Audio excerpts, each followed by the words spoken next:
Paying your mortgage with Western Union can be a convenient option for those who need to make payments from abroad or prefer this method.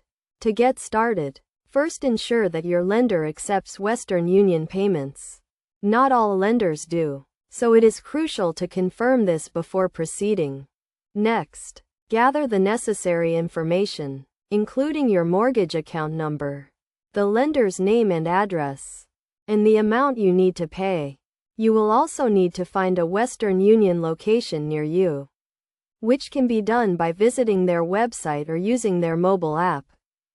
Once you have all the required information, go to the Western Union location and let the representative know that you want to make a mortgage payment. They will guide you through the process, which typically involves filling out a form with your details and the payment amount.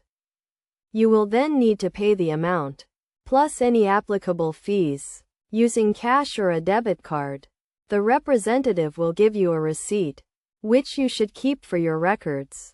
It is also a good idea to follow up with your lender to confirm that the payment has been received and processed.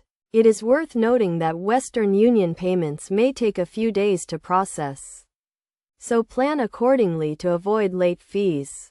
Additionally, be aware of the fees associated with using Western Union, as they can add up over time. To make the process smoother, it is recommended that you set up a Western Union profile, which will save your information and make future payments easier. You can also use the Western Union mobile app to make payments, which can be more convenient than visiting a physical location.